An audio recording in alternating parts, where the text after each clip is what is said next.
Hello and welcome to GPTV on Tuesday the 30th of July. My name is Gary Peer. And I'm Philip Kingston, and the reason I'm smiling so broadly at the camera is we are filming today from the Real Estate Institute of Victoria, which is our governing body, Gary. Yes. We're here at head office in the boardroom in Camberwell, where we're about to interview the CEO, Enzo Raimondo, who is the head honcho of all real estate agents that are part of the REIV in Melbourne. Very exciting to be here. Walking through the corridors of power we are. Well, we are in the corridors of power, Gary, and that's in why the boardroom here. That's why I put the Australian flag behind us, because Beauty, mate. Kevin Rudd, if you're listening, you're right. not the only one to have the Australian flag behind you. Or Sam Kekovich. Sam Kekovich. That's right. So yes, I just want to proudly display the fact that we're now doing GPTV with the Australian flag. Philip, let's talk a little bit about the weekend that was, because it's been a pretty good weekend out there for us. Another fantastic weekend for the industry, which was a clearance rate of 70%, which we keep reminding the general public that 70% is the sign of a seller's market. Good market. But at Gary Peer & Associates, yet again, we cleared 83%, We did 83%. which is a great result. Actually, 83% was 5 out of 6 for us. Yep. And that's not a huge weekend Not a busy for weekend, us, but good, strong results. But 5 out of 6, so we only passed in 1, so that took us from 100% down to 83. So we could have almost sneaked 100% if you hadn't have done the auction that you did. Let's whip team through down badly, Gary. Let's whip through the results. A lot of undisclosed prices, but one of our first auctions, Philip, was in Albion Street, number 9, which sold for in excess of $100,000 over reserve. Leo Philip. Samuel did a fantastic job there. In fact, it was called in the sales meeting this morning by Glenn Bricker that he reckons that's the best auction that he's seen Leo Samuel do. Well done, Leo. To Leo. Philip, we did an auction afterwards. I went and saw you, snuck a peek at you in Alfada Street. That one sold straight after auction. It did, and the power of a post-auction negotiation, we passed that in on a vendor bid of $1,200,000. One of the 2 buyers, or one of the 3 buyers that we'd identified as being interested, stood up to the plate. We managed a heroic post-auction negotiation, and whilst I can't declare the final selling price, a quantum leap in the price. That was Alfada Street, Caulfield South. We moved on then, Philip. You went one way, I went the other. Well, we both went a little bit north. You went to North Caulfield, to Devon Street. To Devon Street, number 1 Devon Street. Tell us about that house. Great period home with a contemporary renovation, 4 bedrooms, 4 to 5 bedrooms, 2 bathrooms, gorgeous home. Competitive auction? It was, Gary. A cold day, so we held it inside. We had 2 parties that just got stuck into it from the word go. And again, an undisclosed price. Once again, I'll say to the viewers, Gary, we're not a great fan of keeping our prices undisclosed because we would like to boast to all and sundry and anybody that's listening boasters, how good the price boasters was. We are. But when a purchaser or a vendor says, I don't want the price disclosed, we listen to them. Well, not only do we listen, but we respect those wishes. Having said that, the funny part about it is that we get a lot of people coming to our auctions. We do. You know, it's not unusual for us to have 100 plus people at an auction. So 100 plus people have gone and told another 100 plus people who have told another 100 plus people. Word gets out. Unfortunately, we're the ones that have to undisclose. So it's not of our doing. 15A Lockhart Street, Philip, did not sell. It was passed in at auction at $900,000. We've got a very realistic reserve there at $950 now. That's not going to be around for long, but that was our only auction that didn't sell. This weekend we have a lot of auctions coming up, and we're going to go through them very quickly. Before we do, it's interesting for the viewers to understand, we've just had a fantastic listing week, Gary. Yeah, we did. We've just listed 18 auctions last week. That is a big week. That's a good, strong week. So there's some really good stock. We talked about it in the sales meeting yesterday. Some juicy stuff coming up.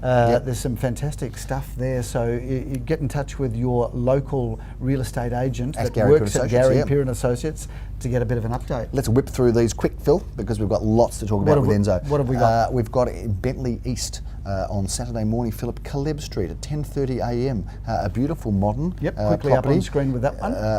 Then, Philip, at 11:30, 20 Camden Street, St Kilda East. Jeremy Rosen's doing that auction. That's although I did hear some talk, Gary, that may well be sold prior to auction. Might be gone already, Philip. 7 at 101 to 103, Oron Crescent, right next to Espresso.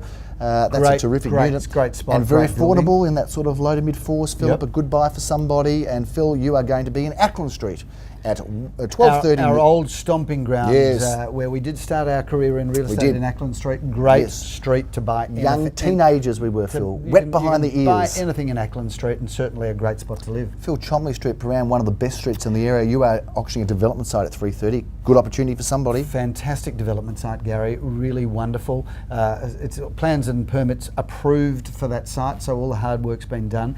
And just for the viewers to know, Chomley Street intersects with High Street. It does. And at that intersection, Yes. on the north side, Yes. is a fantastic cafe Here we go. called Spoonful. Do you do any work during the week? No, I don't. I You eat a just lot of sit good in food. cafes, though. don't you? And Spoonful, Yeah. in my opinion, and I've eaten in thousands of cafes across Melbourne, Yeah, you have. probably has the best menu of any cafe in Melbourne. That's a big call, and Big he'd call. know. 363 Glenira Road goes up for auction, Philip, on Sunday morning at 10:30. You'll need to have an early night. In Brilliant. fact, I think we're going together with you on Saturday night. Well, We're you're doing coming something. to our place I am. for dinner Yeah. on Saturday Well, we night. better be responsible and finish by 3. We've got a barbecue at our place Saturday night. The Grosses are coming. Yes. We've got Dahlia and Michael Gross Yes. are coming. Commercial and real estate agent. Tamara Gross coming. So Yes. it's So going to there'll be leasing and selling talk all over the place. Can you imagine the Yeah, amount of the wives will be stories, sleeping and we'll be talking amount of real estate, stories yeah. that are going to go on that Saturday night. 10:30 Fascinating, a.m. aren't we? Phil, you're an interesting guy. 10:30 a.m. 363 Glenira Road. That's a fantastic property, Philip, and you're going to be doing that auction, as you are, Phil, at 12:30 at 16 Cranham Street. 15, I beg your pardon. 15 What a Cranham busy Street. little munchkin I'm Caulfield. gonna be. That one's up at 12:30. Sally Zellman's handling that one, as she is Glenira Road. Her and Darren together, and then you are in Waven Ho at 2:30 And p.m. what a great spot Wavenhoe is, because it's this gorgeous tree-lined street full of double-fronted period homes, a bit of a suburban oasis, only moments walking distance from the frenetic and exciting Carlisle Street, Gary. So that's a favourite street of mine. Huge, Philip, but we can't talk any more about property, Philip, because we've got to talk about the guru now, the head of the REIV, Enzo Raimondo, who doesn't know much about GPTV, and as a result of that has agreed to be on it. So let's welcome him to camera, Gary. Absolutely, let's get it happening, and we look forward to enjoying and hearing your comments about Enzo Raimondo. Well, it's with great pleasure on GPTV that we get to introduce our illustrious guest today, which happens to be the CEO of the REIV, Enzo Raimondo. Welcome to GPTV, Enzo. Thank you very Thanks for much, coming Gary. on here. Very excited to have you here, and I think there's a lot of questions that we've got prepared. I'm being a bit nervous. I feel a little bit like Molly Meldrum when he interviewed Prince Charles on Countdown all those years ago. Got very nervous, went for the water. Well, I think it's important, Gary, that we actually explain what the REIV is, because the REIV stands for the Real Estate Institute of Victoria. Enzo, maybe you could tell a little bit of people a little bit about the REIV. What's the function of the REIV? Right, the REIV is the professional association for estate agents in Victoria, and we look after making sure that they are properly trained and qualified to conduct real estate transactions. We lobby on behalf of the industry as well as consumers on legislation, and it may well be things like stamp duty, taxes on property, practice issues, Section 32 reviews, leasing reviews, a whole range of things. And in addition to that, we supplement our revenue with providing products and services to estate agents and the public. How many members are there? Currently we have about 7,000 members, which is not too bad for Victoria. There'd be more than Melbourne Football Club, Phil, wouldn't it? Yep. And we have about 2,107 officers, I think as of Friday, that are members of the Real Estate Institute of Victoria. What percentage, we're talking about 2,100 officers, what percentage is that of the officers within Victoria? Look, the figures vary depending on how bad or how good a year is. You have less officers trading during a bad year than a good year, but generally about 2,500 officers in Victoria. So we have about 85%. That's interesting. This is sort of an offhand question. Why would someone not be in the REIV, and what does it say about them if they're not in the REIV? Well, there are a whole range of reasons why people don't want to be members of a professional association. Small percentage. I know from my perspective, when I finished my accounting, I wanted to be a member of the Australian Society of Accountants many years ago because I thought it was important. I think the same holds true with any professional or trade association. If you want to be kept up to date with what's going on in your industry or profession, if you want to be good at what you do, if you want to be a cut above the rest, then you obviously join your professional association to get knowledge about industry, practice, the market, what's available, technology, a whole range of things. One of the questions that I know is on everybody's mind is what happens to naughty real estate agents? What's the REIV got to do with them? Didn't you go past the dungeon on the way up? I saw. I wonder what that whip sound was. No, we got rid of the cane a few years ago. No, we have a what we call a professional standards committee, and we have people that will have a look if there's a complaint. We'll see the merit of it. We'll ask both parties to respond. Generally, we try and mediate and get settlement between an agent and another agent, or if it involves a consumer, the agent and consumer. On the rare occasions, it might have to go to a hearing, and then whatever the panel decides is what happens. And it may be some retraining. It may be, if it's really bad, a fine. If it's really, really bad, it might be a fine and being expelled from the institute, and we've done that in the past. Yeah, I mean, it's always a good story, real estate agents in trouble. The media like to pick it up, but the reality is the percentages are very low of incidents, really, aren't they? Although, are you happy to go on camera right now talking about the agents in our area that have been thrown out of the Real Estate Institute of Victoria? No, I can't, I'm afraid, but I can tell you this, in my experience working in Victoria for 13 years at the Real Estate Institute of Victoria, and also in the Real Estate Institute of South Australia, being involved on the national level with the Real Estate Institute of Australia, and talking regularly with my peers in each state.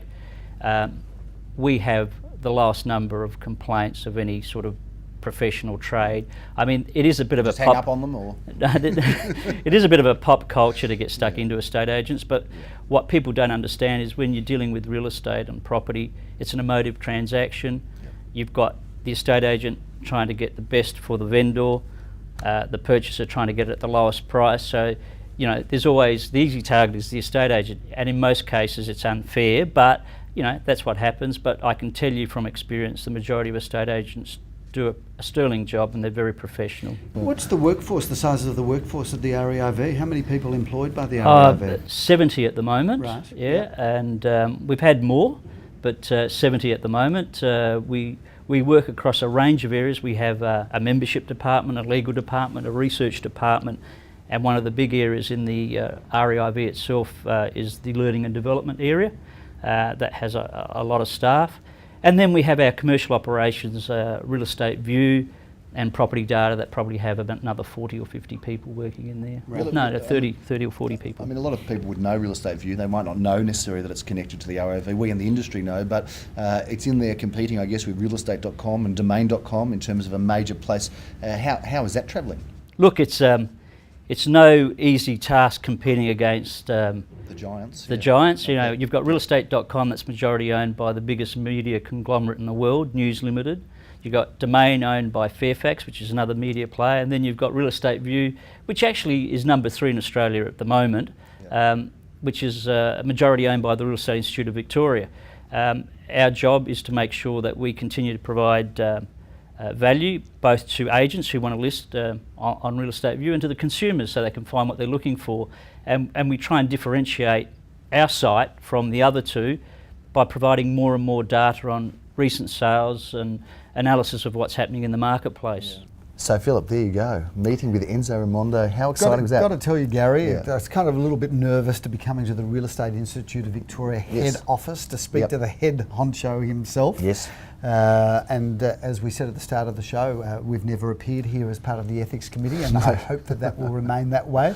But he's a great guy, Enzo. We've known him for a long time, and he's just a down-to-earth guy that's in touch with not only the real estate industry but the consumer, and he's just a guy that adds significant value. So great to have him on. We didn't talk a lot about what he's done over his 13 years, but he really has been instrumental in so many incredible changes and advances, and the Real Estate Institute has come such a long way in terms of the products and services and what it does out there. It's incredible. He's been great for Melbourne, he's been great for our industry, and he's actually been great for the state governments, because I know that the state governments, all of the premiers, have consulted with him. What Enzo didn't show though on the show, Gary, was this big mother of a auction gavel. That's right. Now don't break anything here. See, as soon as Enzo leaves the room, we start playing with the toys. I got to tell you, I'm just just wondering. You've been to whether the I- cabinets over there. Whether I Look at could it. use this at an auction. I've got to tell you, you'd have to kind of really bulk up to be able sold. to Do use sold. it. Do sold. Going once, going twice, and we could actually kill a purchaser with one of That's these. right, exactly right. That's what they call a killer bid, ladies and gentlemen, is one you make with that. Please don't That's a let- knockout bid, Don't let Gareth. it fall over, Philip. I can't Whoops. believe it's just done that. Anyway, it's another week of GPTV. We'll look forward to seeing you next time. I'm Gary Peer. I'm Philip Kingston live from the REIV in Camberwell. Have a great week. Bye for now.